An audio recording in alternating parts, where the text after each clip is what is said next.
जोर से भगवान को पीने लगी, लगा भगवान को निकल जाएगी। तब भगवान ने चक्र उठाया, मारा, 2 टुकड़े काव्य माता हो गई। और जब 2 टुकड़े कट गई, उन्हें उठाकर रोते हुए भृगु ने कहा, हे परमात्मा, आज मुझे जैसे पत्नी के वियोग में तूने तड़पाया है, मेरी पत्नी का वियोग करवाया है, जा अगले जन्म में तू मनुष्य बनेगा और तेरी भी पत्नी का हरण होगा। उसके लिए तू राजपाट छोड़कर जंगल में जाएगा। ये सारी कथा महाराज लक्ष्मण ने निषाद राज को सुनाया। अरे गौन कछु सुख दुख करना, गौन कछु सुख दुख करना, निज कृत कर्म भोग सब खाता, निज कृत कर्म भोग सब खाता, सखा सोचियस परिहरि मोह, सखा सोचियस परिहरि मोह, सिय रघुवीर चरण रति हो, रघुवीर चरण रति हो। और इसी दौरे में लक्ष्मण ने निषाद को ये भी बता दिया कि ये जिन्हें साधारण राजकुमार मान रहे हो न सका, ये राजकुमार नहीं है। तब कौन है?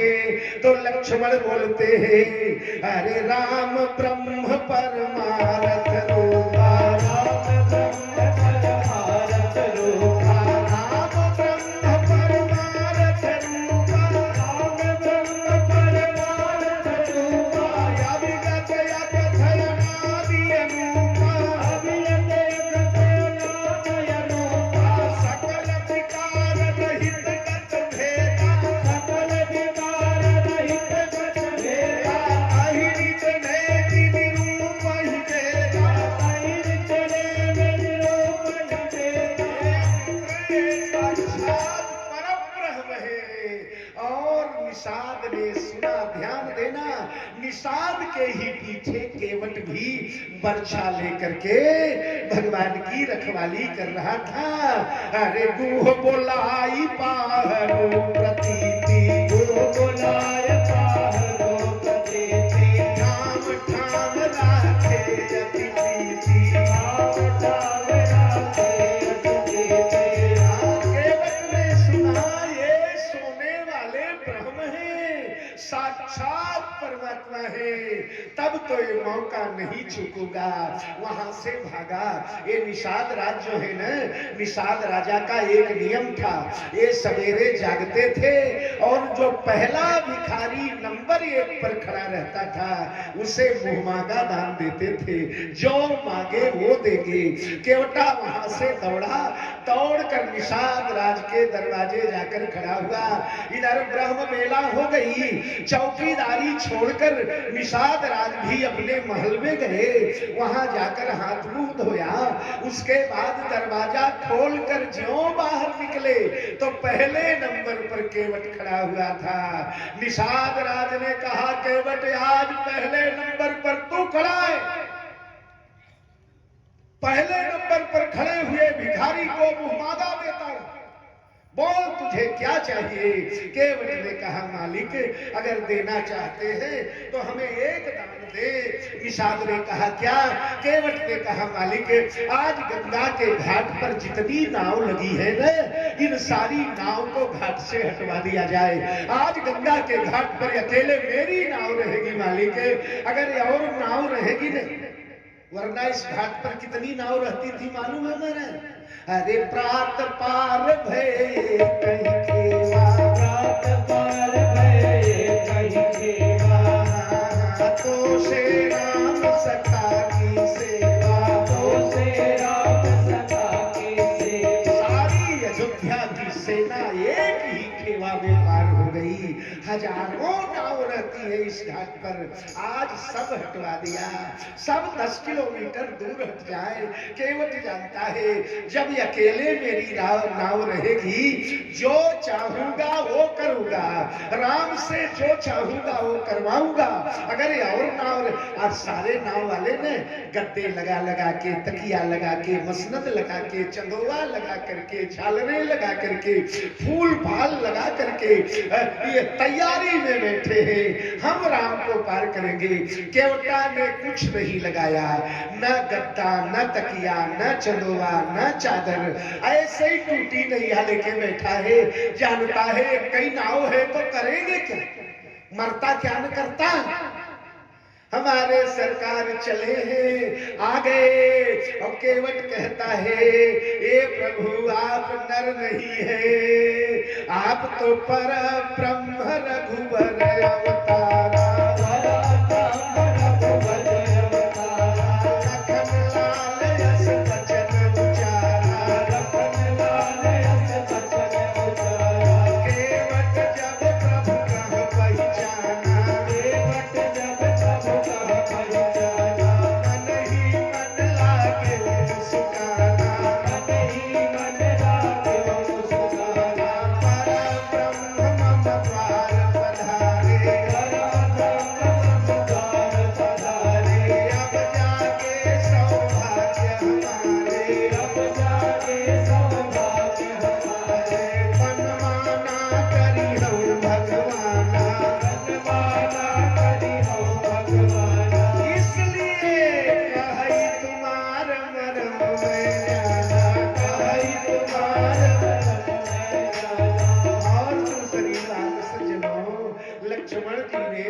चर्चा के दौरान ये भी बताया था कि हमारी 3 माताएं हैं। केवट मुस्कुराते हुए राम जी से कहने लगा सरकार आपके चरणों में जादू है।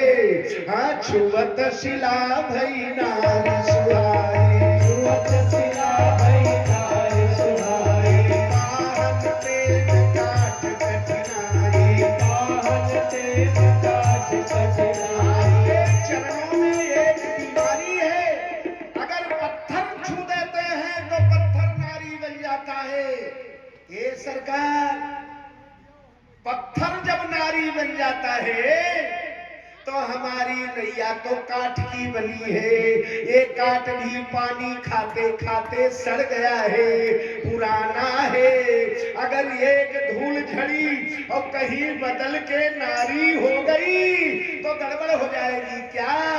अरे केवट कहि सुनो धनुधारी, केवट कहि सुनो धनुधारी, तुम्हारे भवन तीन महतारी, तुम्हारे भवन तीन महतारी। मेरी नैया बदली तो 2 लगाई घर में हो जाएगी तो मालिक 2-3 होने के बाद कितना मुश्किल होता है तुमसे ज्यादा कौन जाने। अगर 3 मैया न होती तो आज जंगल में आते क्या। अरे केवट कहि सुनो धनुधारी, केवट कहि सुनो धनुधारी, तुम्हारे भवन तीन महतारी, तुम्हारे भवन तीन महतारी, तुम ही कई वन बीच निकारी, तुम ही कई वन बीच निकारी। जाऊ घर कोई नारी होई जई है, जाऊ घर कोई नारी होई जई है, मम माथे बड़ संकट आई है, मम माथे बड़ संकट आई है। जाऊ घर में कोई होई लुगाई, जाऊ घर में कोई होई लुगाई, करुणा निधि नित होई लड़ाई, करुणा निधि नित होई लड़ाई। बताओ जिसके घर में 2 है, कोई भाग्यशाली बैठा है क्या यहाँ? 2 वाला नहीं नहीं। एक राजा साहब को 2 रानियां थी, एक बड़ी रानी एक छोटी रानी। बड़ी रानी ऊपर रहती थी, छोटकैया नीचे रहती थी। एक बार बड़ी रानी का बर्थडे आया, वही कल जो बर्थडे बता रहा था मैं, जन्मदिन आया तो जन्म दिवस रानी का आया। राजा जी ने थाल सजाया, लेके थाली सोना चांदी, राजा कर्म चले बर्बादी। राजा जी ने सोना चांदी हीरा मोती लिया, सोने के थाल में सजाया। बड़ी रानी को जन्मदिन का उपहार देने चले और ज्यों पहली सीढ़ी पर पांव रखे तब तक छोटकैया रानी ने देखा कि ऊपर जा रहे हैं दौड़ी, और दौड़ के राजा का पैर पकड़ के लटक गई। बोली कहां जा रहे? राजा ने कहा बड़की रानी का जन्मदिन है, उन्हें उपहार देने छुटकैया ने कहा तो मेरी जिंदगी क्यों बर्बाद किया, खबरदार ऊंचे ऊपर नहीं जाना।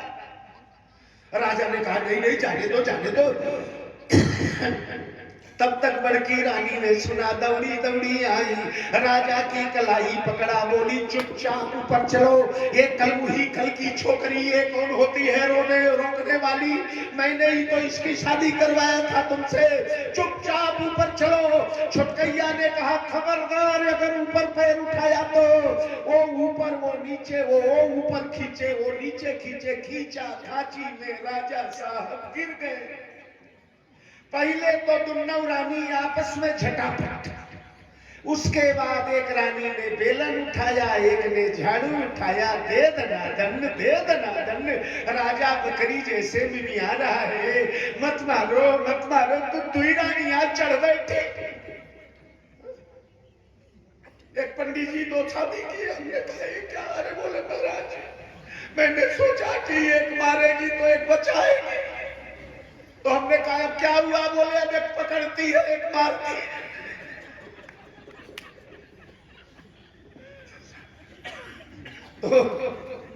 तो बड़की ऊपर वो नीचे खींचे गिर गए, लेके बेलन लेके झाड़ू दे दनादन। उसी दिन राजा के उसी कमरे में चोर घुसा था, चोरवा ने देखा है भगवान जहाँ राजा की इतनी धुलाई वहां चोरी करना, अरे ना बाबा, घड़ियाल के मुंह में हाथ डाल के शिकार निकालना, नको नको, जान बची सो लाखों पाए तुम दबाते भागा तो दरवाजे पर चौकीदारों ने पकड़ लिया, रात भर खंभे से बांधा, सवेरे राजा के दरबार में ले आए। चोरवा ने देखा वो राजा जो रात में बकरी जैसे भी आ रहा था, मूंछ मरोड़ता अकड़ के बैठा है, साफा उफा बांध के। चोरवा को हंसी छूट गई क्योंकि वो दुर्गति देख चुका है। राजा ने कहा इसका अपराध बताओ। सेनापति ने कहा मालिक आपके बेडरूम में घुस गया था चोरी करने। राजा ने कहा बेडरूम में, इतनी बड़ी जुर्रत, इस नालायक को दुनिया की सबसे बड़ी सजा दो, दुनिया की सबसे बड़ी सजा। तो सेनापति ने कहा सबसे बड़ी सजा क्या है हमारे यहाँ?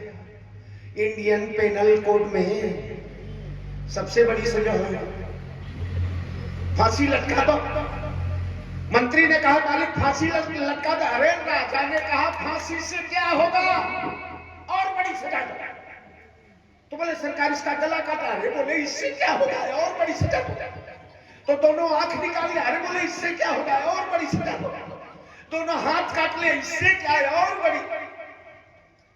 तो मंत्री ने कहा फिर कौन सी सजा दे? राजा ने कहा इस नालायक को पकड़ करके ले जाओ, इसकी दो शादी करवा दो, दो शादी करवा इसकी। चोरवा गिर पड़ा, बोला मालिक गला कटवा लो, आंख निकलवा लो, हाथ कटवा लो, पांव कटवा लो, कोई शादी नहीं मालिक। राजा ने कहा तो शादी से क्यों इनकार कर रहा है? चोर बोला रतिया की बात सब देख लिया है मैंने मालिक। राजा ने सोचा अगर बोल दिया तो नाक कट जाएगी। बोले ले जाओ नालायक को सीमा के बाहर, वो गंगा के उस पार छोड़ के आओ। ये दिल की दुर्गति क्योटा कहता है मालिक, केवट कहि सुनौ धनुधारी, केवट कहि सुनौ धनुधारी, भवन तीन महतारी, भवन तीन महतारी, तुम ही नहीं बन बीच निकारी, तुम ही बन बीच निकारी, घर में तुई होई लोगाई, घर में तुई होई लोगाई, करुणानिधि होई लड़ाई, करुणानिधि होई लड़ाई,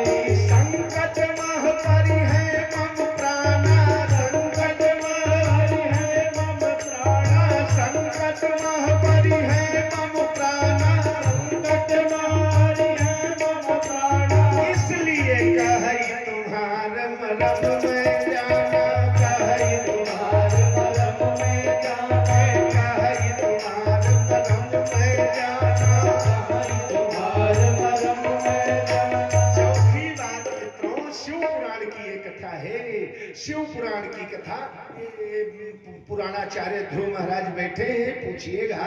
एक बार की बात है, शिव पुराण में एक व्याध था। उसकी व्याधिनी जो थी, उसकी पत्नी जो थी, बहेलिया की पत्नी, वो गर्भवती थी। एक बार जंगल में 4 दिन बीत गए, खाने पीने को कुछ नहीं मिला। उस व्याध की पत्नी ने, गर्भवती पत्नी ने कहा, स्वामी बड़ी भूख लगी है, कुछ खाने को दो। क्या दूं? बोले, स्वामी आज मुझे मृग का मांस खाने का मन हो रहा है, आज मृग की गरम गरम मांस खाना चाहती हूं मैं। व्याध ने कहा, प्रिय मैं लाऊंगा। और व्याध ने महाराज एक कुप्पी में जल लिया। अरे जल कर पात्र व्याध कर लीना, जल कर पात्र व्याध कर लीना, लय धनुमान कवन बन कीना, लय धनुमान कवन बन कीना, एक सरोवर तह लखि पावा, एक सरोवर तह लखि पावा, बिल्व वृक्ष तट परम सुहावा, बिल्व वृक्ष तट परम सुहावा, बेल देखी व्याधार साना, बेल देखी व्याधार साना, बेल देखी व्याधार साना, चढ़े वृक्ष पर ताने उबाना, चढ़े वृक्ष पर ताने उबाना। बेल के पेड़ पर वो व्याध चढ़ गया, धनुष्मान चढ़ा लिया, इंतजार करने लगा, कोई मृगा आएगा, मारूंगा, ले जाऊंगा, पकाऊंगा, अपनी प्रिया को खिलाऊंगा, गर्भवती पत्नी को खिलाऊंगा, ऐसा सोच रहा था। धीरे धीरे रात का प्रथम पहर बीत गया। उसी समय एक मृगी आई है। अरे प्रथम पहर जब गया बिताई, प्रथम पहर जब गया बिताई, जियत नीर बिरगियत आई, जियत नीर बिरगियत आई, देख मृगी व्याधार साना, देख मृगी व्याधार साना, प्रत्यंचा पर खींचे उताना, प्रत्यंचा पर खींचे उताना, बेल पत्र टूट गए कछुधाई, बेल पत्र टूट गए कछुधाई, धरती ऊपर गिरे सो आई, धरती ऊपर गिरे सो आई, कह रहा एक शिवलिंग पुराना, कह रहा एक शिवलिंग पुराना। शिवरात्रि का काल था। शिव पुराण आप लोग पढ़िएगा, ये ब्राह्मणों का गांव है, यहाँ होगा शिव पुराण किसी के यहाँ। प्रथम प्रहर आई, शिवरात्रि की रात थी। उस व्याध को क्या मालूम एकादशी, क्या मालूम शिवरात्रि। खींचा बाण, 2-4 बेल के पत्ते झड़ गए, झड़ कर आए और महाराज उसी शिवलिंग पर पड़ गए और नीर पात्र सो जल छलकाए, नीर पात्र सो जल छलकाए, शिव ऊपर सहसा चली आए, पर सहसा चली आए, जल अर बेल पत्र चढ़ गयो, जल अर बेल पत्र चढ़ गयो, आशुतोष मन हर्षित भयो, आशुतोष मन हर्षित भयो, बाण चढ़ावत मृगी निहारी, बाण चढ़ावत मृगी निहारी, कहन लगी लोचन भरी बारी, कहन लगी लोचन भरी बारी। जब सनसनाया महाराजो, पत्ते खड़खड़ाए, मृगी ने ऊपर देखा और व्याध ने बाण का निशाना चढ़ाया है। मृगी ने हाथ जोड़ा, भैया मुझे क्षमा कर दो, मैं अपने छोटे छोटे बच्चे गुफा में छोड़कर आई हूँ, मेरे पति देव कहीं बाहर गए हैं, मेरे बच्चे अनाथ हो जाएंगे, मैं जाऊं अपने बच्चों को अपनी बहन के हवाले करूं। उन्हें सुरक्षित स्थान पर रख दूं, तब आऊंगी तो मुझे मार डालना। उसने कहा वाह वाह, सामने से चली जा रही है और मैं भविष्य का भरोसा करूं, तू न आई तब क्या होगा? उसने कहा भैया मैं धर्म की सौगंध खाकर कहती हूँ, मैं आऊंगी आपके सामने, मुझे मार करके खा जाना। और धर्म की साख दे करके मृगी चली गई। शंकर की कृपा से रहम दिल हो गया। जल और बेल पत्र चढ़ने से शंकर प्रसन्न हो गए थे। मृगी गई, उधर मृगा ने देखा पत्नी कुटिया में नहीं है। मृगा भी धीरे धीरे चला पत्नी को खोजते खोजते खोजते। अरे सरवर निकट मृगा चली आयो, सरवर निकट मृगा चली आयो। देख जात पुन बाण चढ़ायो, देख जात पुन बाण चढ़ायो। पुनि कुटि बेल पात्र गिर गयो, पुनि कुटि बेल पात्र गिर गयो। जल कछु तबई छलकत भयो, जल कछु छलकत भयो। जल अरु बिल्व पात्र चढ़ गयो, जल अरु बिल्व पात्र चढ़ गयो। दूसर पहर कई पूजा भयो, दूसर पहर कई पूजा भयो। पत्र और पानी फिर छलक गया। कुप्पी बगल में थी, खींचा धक्का लगा, पानी छलक गया। बेल पत्र गिरे, शिवलिंग पर पड़ गए। मृगा ने सरसराहट देखा, ऊपर देखा, निशाना लगा है। हाथ जोड़ा, भैया मुझे क्षमा कर दो, मेरे छोटे छोटे बच्चे अनाथ हैं, मेरी पत्नी पता नहीं कहाँ चली गई है। मैं जाऊं, अपने बच्चों को अपनी साली के हवाले कर दो, पत्नी की बहन के हवाले कर दो, मैं आऊंगा। न आया तो मृगा ने कहा मैं धर्म की सौगंध खाता हूं भैया, मैं जरूर आऊंगा। हाँ, अरे व्याधा हृदय दया प्रगटानी, व्याधा हृदय दया प्रगटानी। जाहु जाहु बोले उपसमानी, जाहु जाहु बोले उपसमानी। और वहां गया महाराज, तो तब तक उसकी जो पत्नी की छोटी बहन थी मृगी, वो खोजते खोजते आई, ना बहन मिली ना बहनोई मिला, दोनों को खोजते वो भी आई। अरे मृगी बहन सरवर ढिठ आई, मृगी बहन सरवर ढिठ आई। पुन व्याधा लियो मान चढ़ाई, पुन व्याधा लियो मान चढ़ाई। बेल पत्र जल पुनि गिर गयो, बेल पत्र जल पुनि गिर गयो। आशुतोष अति हर्षित भयो, आशुतोष अति हर्षित भयो। तीसर पहर पूजी सो गयो, तीसर पहर पूजी सो गयो। तीन पहर की पूजा हो गई, बाबा विश्वनाथ प्रसन्न हो रहे। मृगी की बहन ने देखा, बाण चढ़ाते हाथ जोड़ी, भैया धर्म की सौगंध मुझे छोड़ दो, मैं अपने भतीजों को, बहन के बच्चों को कहीं ठौर ठिकाने लगा के तब आती हूँ। गई, तीनों संजोग से कंदरा में मिल गए। तीनों ने कहा हमने वचन दिया है व्याधा को, हम जाएंगे। मृग ने कहा मैंने भी वचन दिया है, मृगी ने कहा मैंने भी वचन दिया है, उसकी बहन ने कहा मैंने भी वचन दिया है। जब तीनों चलने लगे तो छोटे छोटे बच्चों ने कहा जब आप लोग ही चले जाएंगे, माता पिता ही चले जाएंगे, तो मुझे बचाने वाला कौन रहेगा? हम भी चलेंगे, हमारे माँ बाप मरेंगे तो हम भी मर। पूरा परिवार झुंड का झुंड लेकर के आया। लय कुटुंब मृगता हमायो, लय कुटुंब मृगता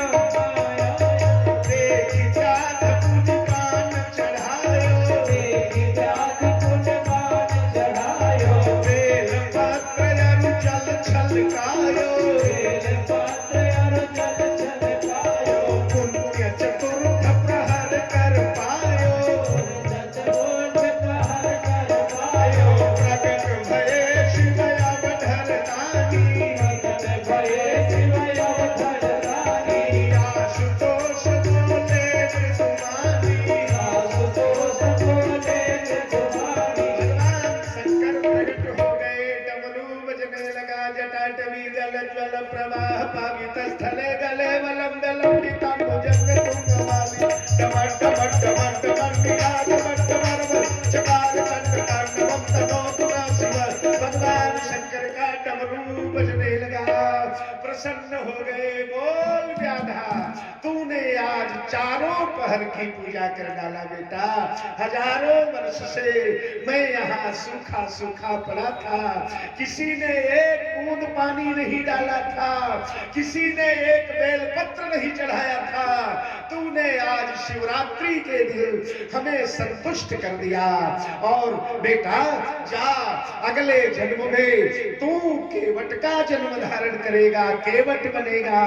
तेरे घाट पर एक दिन परमात्मा आएंगे और उन परमात्मा का चरण पखारेगा तो, और चरण पखार कर उन्हें गंगा पार लगाएगा। और ये जो बेल का वृक्ष है ना, जिस पर तू बैठा हुआ है बेटा, यही वृक्ष नौका बनेगा।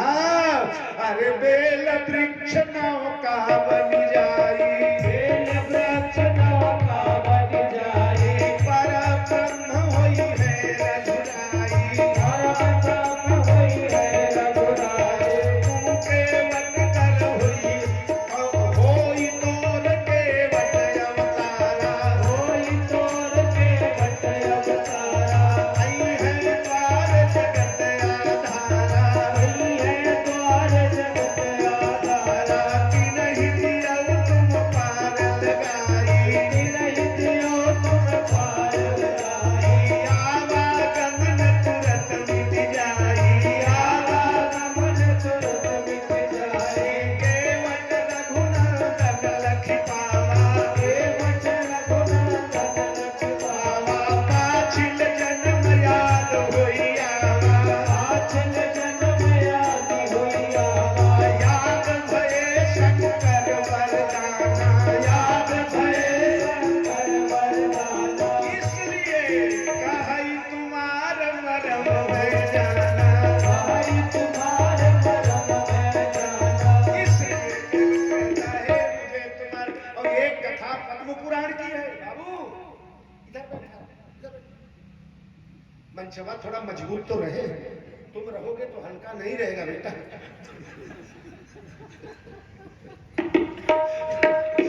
हम भी वजनदार रहेंगे। तो एक कथा पद्म पुराण की है। पद्म पुराण। अच्छा ये बताओ, ये जो चौपैया में बोल रहा हूँ ये समझ में आ रही है? बड़ी सरल भाषा में, देशौर भाषा में बोल रहा हूँ। अभी मत पूछना कि कौने रामायण के चौपाई है। ये तुलसी रामायण में तो है ये नहीं है, ये निर्मल रामायण की चौपाई है। भला आप कहेंगे कहाँ बनी है, तो ये मेड इन तिल्ठी है। तिल्ठी के इसी मंच पर बन रही है, ताजी ताजी लेटेस्ट न्यू पुराण। तो पद्म पुराण की एक कथा है, ध्यान से सुनिएगा।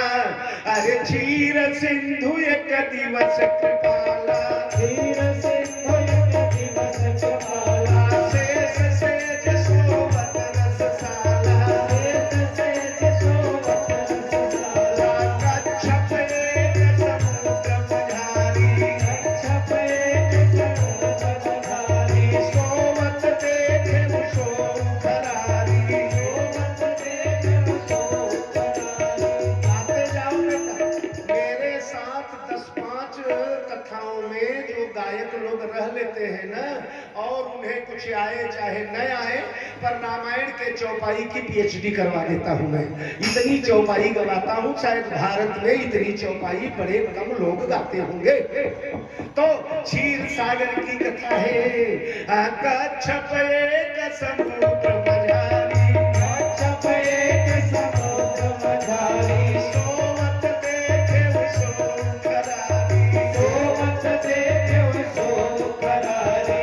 चरण छुअन हित सो तिराना, चरण छुअन हित सो तिराना। भगवान सो रहे हैं, भगवान के सुखों कोमल चरणार हमारे ठाकुर जी के चरण कितने कितने कितने प्यारे। ध्रुव बाबू, संसार में सबसे सबसे सबसे कोमल कमल होता है भला, क्योंकि कमल ब्रह्मा की सृष्टि नहीं है। कमल को ब्रह्मा ने नहीं पैदा किया, गुलाब को ब्रह्मा ने पैदा किया, गेंदा को ब्रह्मा ने पैदा किया, जगत के सारे फूल ब्रह्मा बनाए, सारे फल ब्रह्मा बनाए, पर कमल का फूल ब्रह्मा ने नहीं बनाया, बल्कि कमल के फूल ने ब्रह्मा को बनाया है भला। वो है जहां से ब्रह्मा पैदा होते हैं, वो कमल का पुष्प सबसे सुकोमल। अच्छा, कमल से भी कोमल, कमल पर प्रकट होने वाली कमला, कमला यानी लक्ष्मी, जगत में सबसे कोमल कमल, कमल से भी सुकोमल कमला। और वो कमला जिन कमला कांत के चरण कमल दबाती है तो दबाते समय डर जाती है लक्ष्मी मैया कि मेरी कठोर अंगुलियों से इनके कोमल चरणों में घाव न हो जाए। ऐसे भगवान के सुकोमल चरणारविंद जब धरती पर पड़ते हैं न प्यारे, धरती स्पंज बन जाती है, नरम बन जाती है। सकुचति महि जीवी हृदय हमारे, उन चरण कमलों को देखा है इस कछुआ ने। चरण कमल चरण छुअन हित सो पिराना, भूखे विशेष छुटा सब ज्ञाना,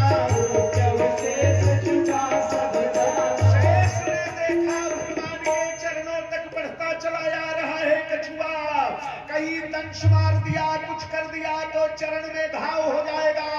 शेष नाग ने बड़े जोर से फुफकारा, अरे फूके उसे से छुटा सब ज्ञाना, फूके उसे से छुटा सब ज्ञाना, बहुत दूर दिए शेष उड़ाई, बहुत दूर दिए शेष उड़ाई, कच्छप कहाँ मूर्छा भई भाई, कच्छप कहाँ मूर्छा भई भाई, मूर्छा गई स्वस्थ बुद्धि भयो, मूर्छा गई स्वस्थ बुद्धि भयो, चरण कमल मह पुनि मन दयो, चरण कमल मह पुनि मन दयो।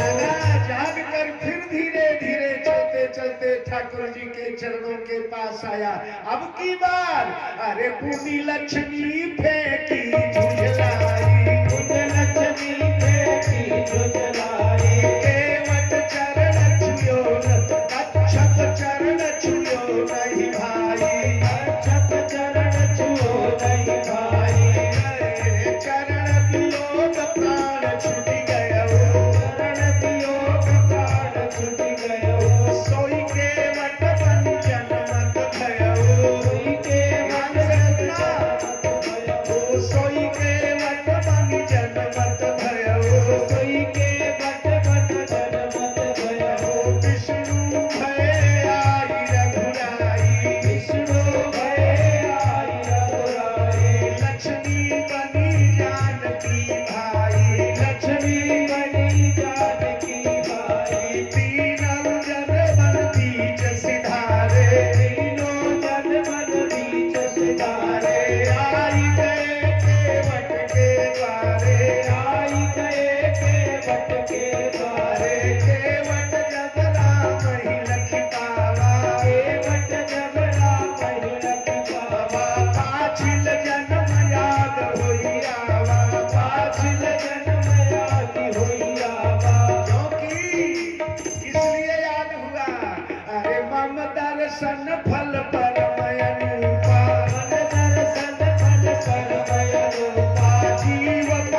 अच्छा एक बात बताओ, जब धो नहीं था तो धो लेता।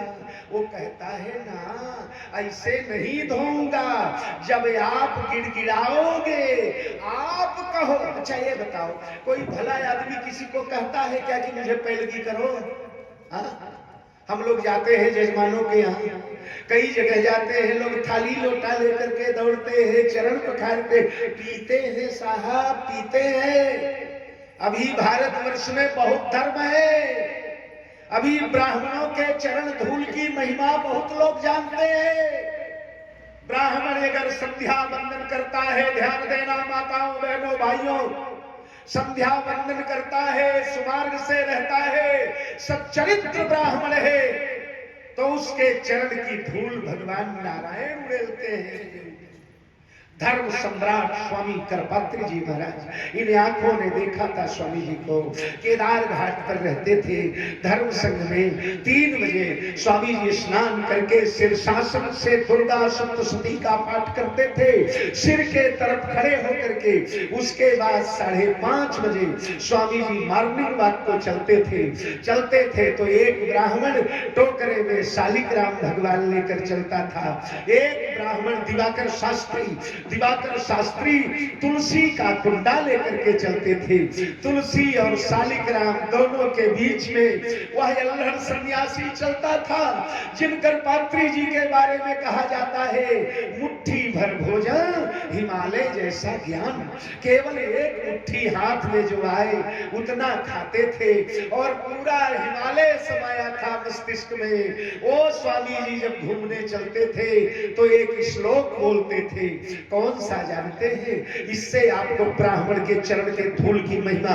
करपात्री जी महाराज, जिन्हें काशी में शंकर कहा जाता था, वो जब निकलते थे मॉर्निंग वॉक के लिए तो कहते थे, आपद घनध्वांत सहस्त्रभानव समीहितार्थाखिल कामधेनव अपार संसार समुद्र से तव पुनातु नाम ब्राह्मण पाद पांसव। ए ब्राह्मण चरण की धूल, आपद घनध्वांत सहस्त्रभानव, विपत्ति रूपी अंधेरे को दूर करने के लिए हजारों सूर्य के समान तू प्रकाशित है।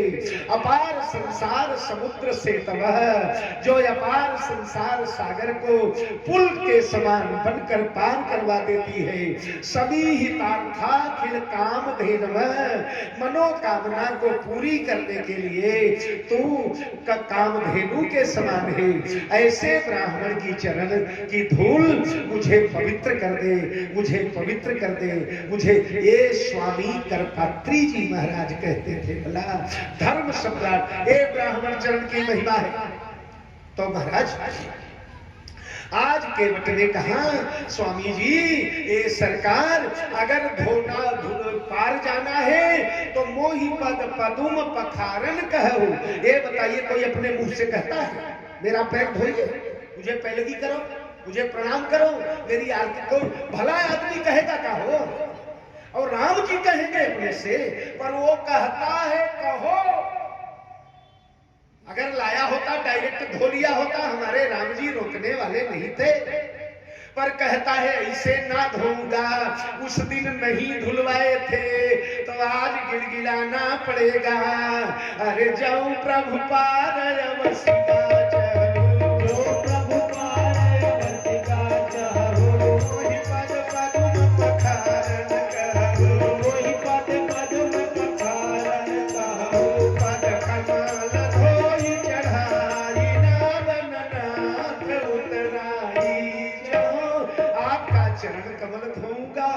चढ़ाई नाव चढ़ाऊंगा। एक मानस के बड़े पुराने विद्वान मानस मार्तंड स्वामी प्रेमराज जी महाराज कहते थे, केवट शर्त लगा रहा है, चरण धोऊंगा, चरण धोने के बाद नाव पर चढ़ाऊंगा। चढ़ाऊंगा का मतलब क्या? अगर राम जी डायरेक्ट चढ़ जाते तो बोलना था, पद कमल धोऊं चढ़ऊ नाथ, आप चढ़ जाना, पर नाना चढ़ाई नाथ। कहता है हमें डर है धूल से, और वो धूल धोया हुआ चरण जब जमीन पर पड़ेगा तो 500 ग्राम ऐसे ही लिपट जाएगी। इसलिए चरण धोने के बाद गोदी में उठाऊंगा, गोदी में उठाकर तब नैया में बैठाऊंगा और पार करूंगा। अब ये राजा जी सुनो क्या बोले, नाथ उतराई चहो, इस पार से उस पार कर दूंगा। और नाथ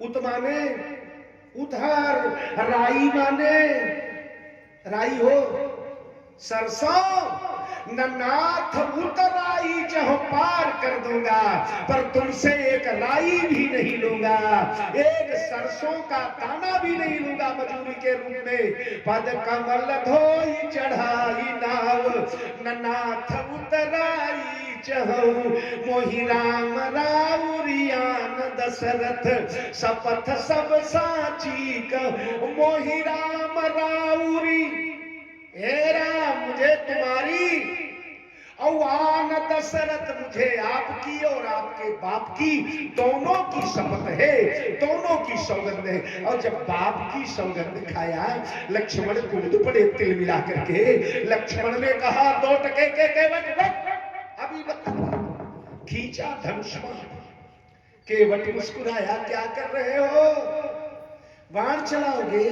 तो सुन क्या बोले, पद कमल धोई चढ़ाई नाव, नाथ उतराई चहो, मोहि राम राउरियान दशरथ, शपथ सब साची कहो, परु तीर मारऊ लखन पे, जब लगी ना पाँव पखारी हो, तब लगी न तुलसीदास नाथ, कृपालु पार उतारी हो।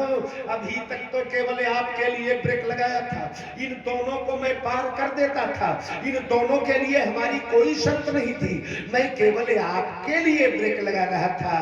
पर महाराज ये तो धनुष्मान चढ़ा रहे हैं, तो सुनो, अब केवल तुम्हें नहीं, इन तीनों में से तब लगी न तुलसी दास नाथ। मजा आ जाएगी। क्या अर्थ हुआ? लोग कहते हैं तुलसीदास जी अपना नाम क्यों उछेर देते हैं बीच बीच में, या तुलसीदास को अपना नाम डालने की क्या? अरे तुलसीदास ने अपना नाम नहीं डाला, तब क्या है? बोले तब लगी न तुलसी। तुलसी माने कौन है? सहज अपावनी नारी, पति दे सेवत शुभ गति लहई, जस गावत श्रुति चारी, अजहु तुलसी का हरि। तुलसी माने लक्ष्मी यानी सीता मैया, तो तब लगी न तुलसी। और दास, दास माने हो लक्ष्मण, और नाथ, नाथ माने राम। न तुलसी सीता को, न लक्ष्मण को, न राम को, तीन में से किसी को नहीं उतारूंगा, जो करना है कर लो। बोलिए सियावर रामचंद्र की। या और बताओ, ये तुलसी की मानस है, हीरे मोती है बाबू। अरे गहरे नत्थु खैरे लोग कुछ भी अंड बंड बोले, विश्व साहित्य का सरताज है रामचरितमानस। ये भगवान का अक्षराकार शरीर है, एक एक अक्षरों में कितने हीरे मोती भरे हैं। तब लगी न तुलसी, केवल तुलसी में ही तीनों को देख लीजिए। तब लगी न तू माने तुम्हें, यानी राम जी को, ला माने लक्ष्मण को, सी माने सीता को, तू माने तुम्हें, ला माने लक्ष्मण, सी माने सीता, तीन में किसी को नहीं उतारूंगा, जाओ जो करना हो कर। तब लगी न तुलसी दास नाथ, कृपालु पार उतर है। ये धनुष्मान की धमकी धर्म दिखाओ, अगर कहीं मार दिया न आपने तो जानते हो क्या होगा। लक्ष्मण ने कहा क्या होगा? केवट ने कहा डायरेक्ट 302 के केस में फांसी चढ़वा दो। लक्ष्मण हंसे पागल हो गया है, अरे मेरा बाण लगा तो तू तो साफ हो जाएगा, फांसी कैसे चढ़वाएगा? केवट ने मुस्कुरा कर कहा सुनो लक्ष्मण जी, मैंने सुना है मरने के बाद भी आदमी एक अदालत में जाता है। कौन अदालत? यमराज की, अरे लालनाथ क्या देहुगे उत्तर हरि दरबार, जहां साक्षी नहीं मिले नहीं वकील मुख्तार।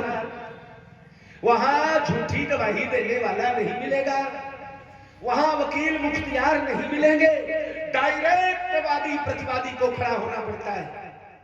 तो जब जाऊंगा यमराज के दरवाजे तो देखो, जो कोई मर्डर का केस हो ना, तो मर्डर के केस में 4 पॉइंट बड़े मजबूत होने चाहिए। अगर 4 पॉइंट मजबूत हो गए तो सामने वाले को फांसी हो जाएगी। 4 चीजें सिद्ध कर दिया जाए। कौन कौन सी चीजें? पहली, किस लिए मारा, रीजन क्या है, कारण क्या है, किस लिए मारा, पहला। दूसरा, कहां मारा, मौकाए वारदात। तीसरा, किसने मारा, ठीक है। और चौथा, किसके सामने मारा। यही 4 पॉइंट। अभी मत पूछना कि गुरुजी तुमको कैसे मालूम है, आप जैसे पढ़े लिखे लोग बताते हैं हमको। तो पहला, किस लिए मारा, तो हमसे पूछेंगे क्यों रे तुझे किस लिए मारा, तो बोलूंगा सरकार कोई चोरी डकैती नहीं कर रहा था, कोई उग्रवादी आतंकवादी नहीं था, तब क्यों मारा, तो बोल दूंगा चरण पखारन के लिए, केवल पैर धो रहा था मालिक। बोलेंगे कहां मारा, तो बोल दूंगा गंगा जी के तीर।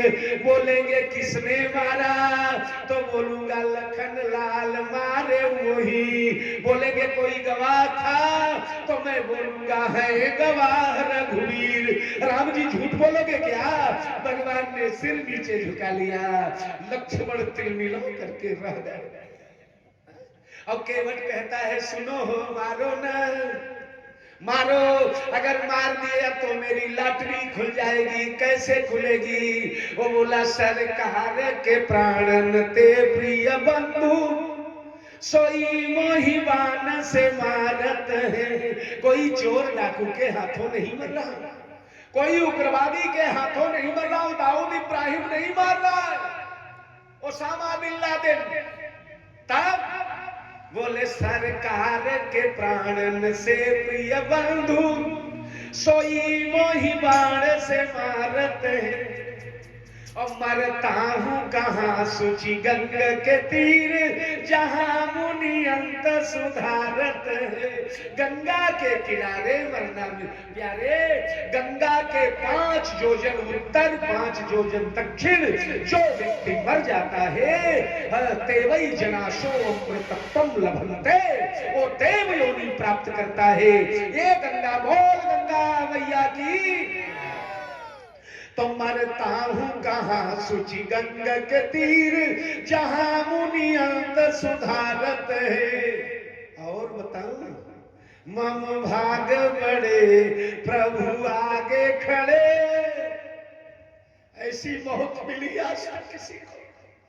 मम भाग बड़े प्रभु आगे खड़े, और सोने में सुगंध जननी पुनि मोहिनी हारत है।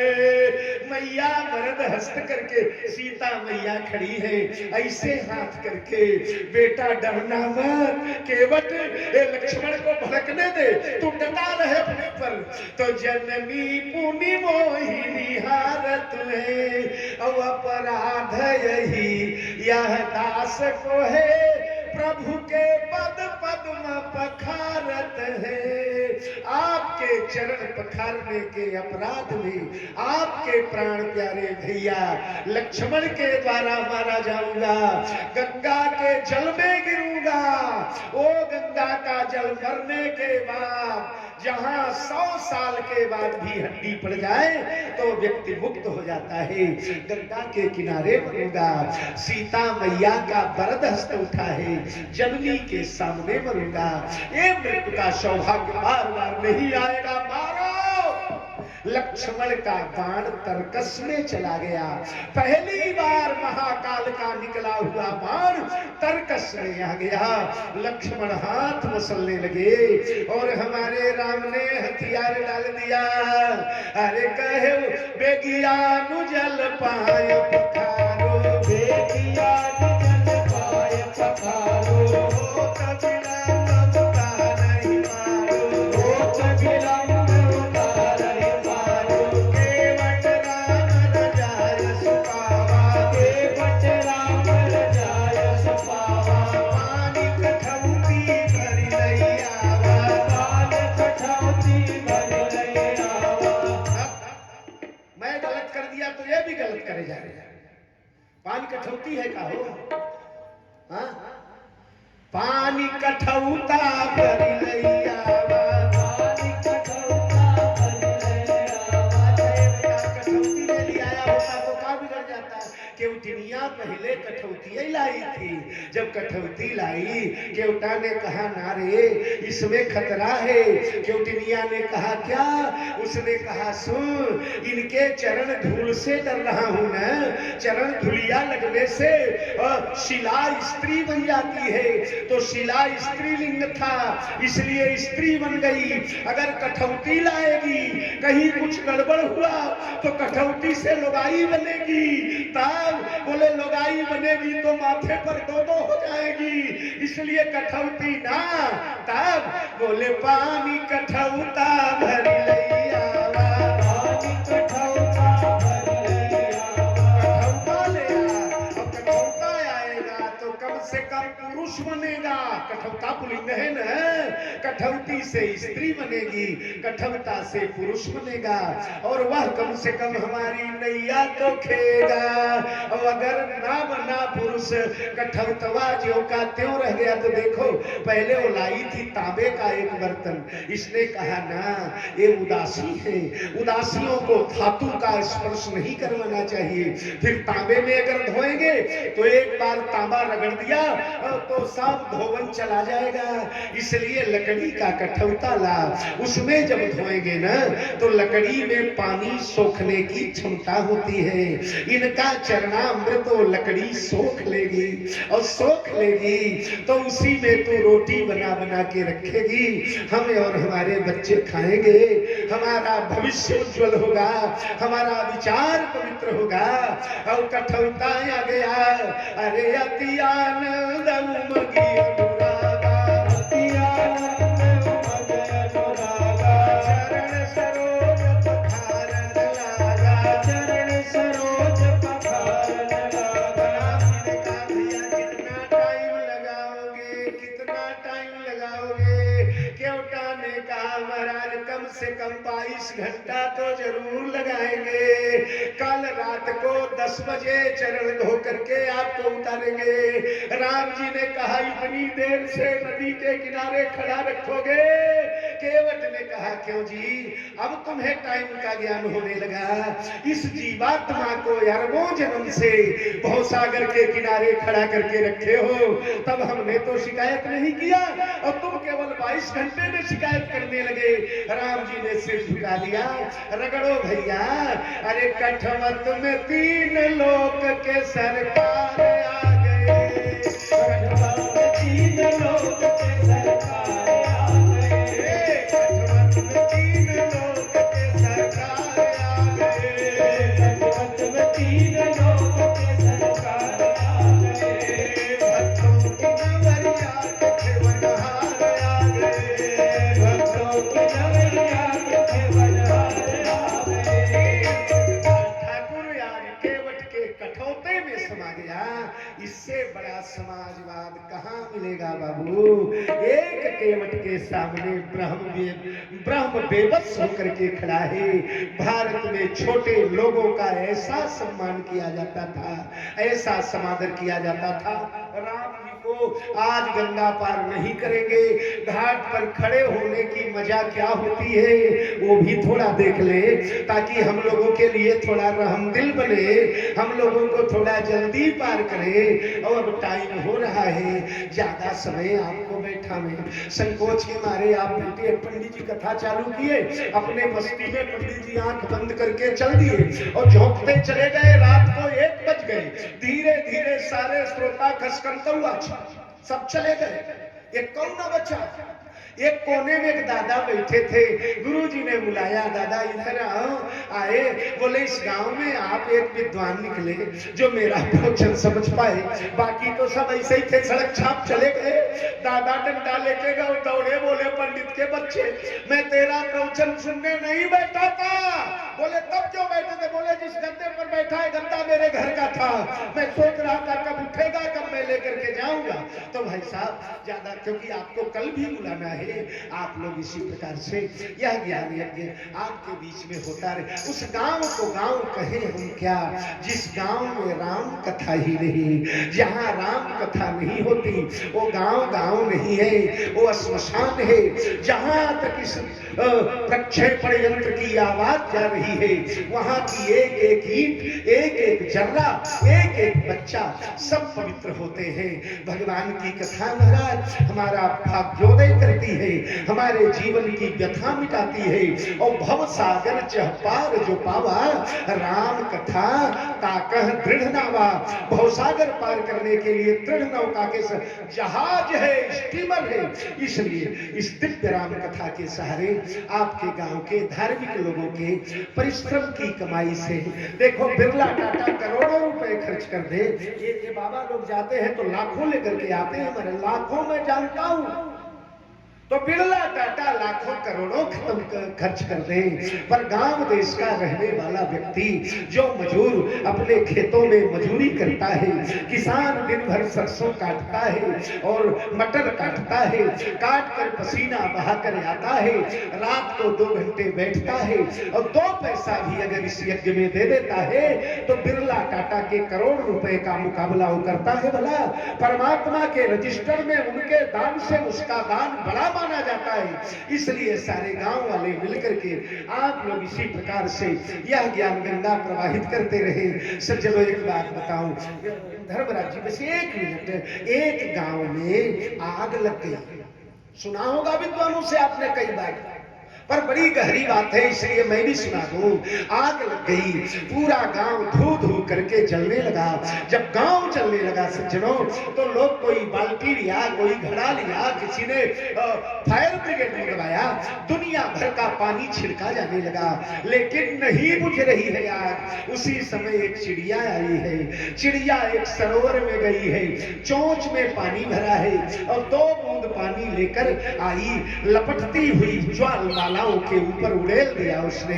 2 बूंद पानी, 2-4 गांव वालों ने कहा पागल हो गई है, तेरे चूंच में 2 बूंद पानी आता है और 2 बूंद पानी से ये भला आग कैसे बुझेगी? अभागिल काय को परेशान हो रही है? चिड़िया ने कहा भैया ये मुझे भी मालूम है कि 2 बूंद पानी से आग नहीं बुझेगी, तब फिर क्यों मर रही है? चिड़िया ने कहा इसलिए मर रही हूं कि जब भविष्य में इस गांव का इतिहास लिखा जाएगा तो इतिहासकार मेरा नाम आग बुझाने वाले में लिखेंगे, आग लगाने वाले में नहीं लिखेंगे। भले ही मुझसे आग न बुझे पर आग बुझाने वालों में। तो ऐसे कार्य के लिए कहानी सुनाई अनुमोदन करही, हाँ कहिए सुनिए और ना कहने कहलाने की क्षमता है तो इस कार्य का अनुमोदन कर दीजिए। बहुत अच्छा काम कर रहे हो, बहुत बढ़िया का मनोबल बढ़ा दीजिए सामने वालों का। और बस यह ज्ञान गंगा आपके बीच में प्रवाहित हो रही है, होती जाएगी। इन्हीं शब्दों के साथ वाणी को विराम दे रहा हूँ। राजा राम राम राम, राजा राम राम राम, राजा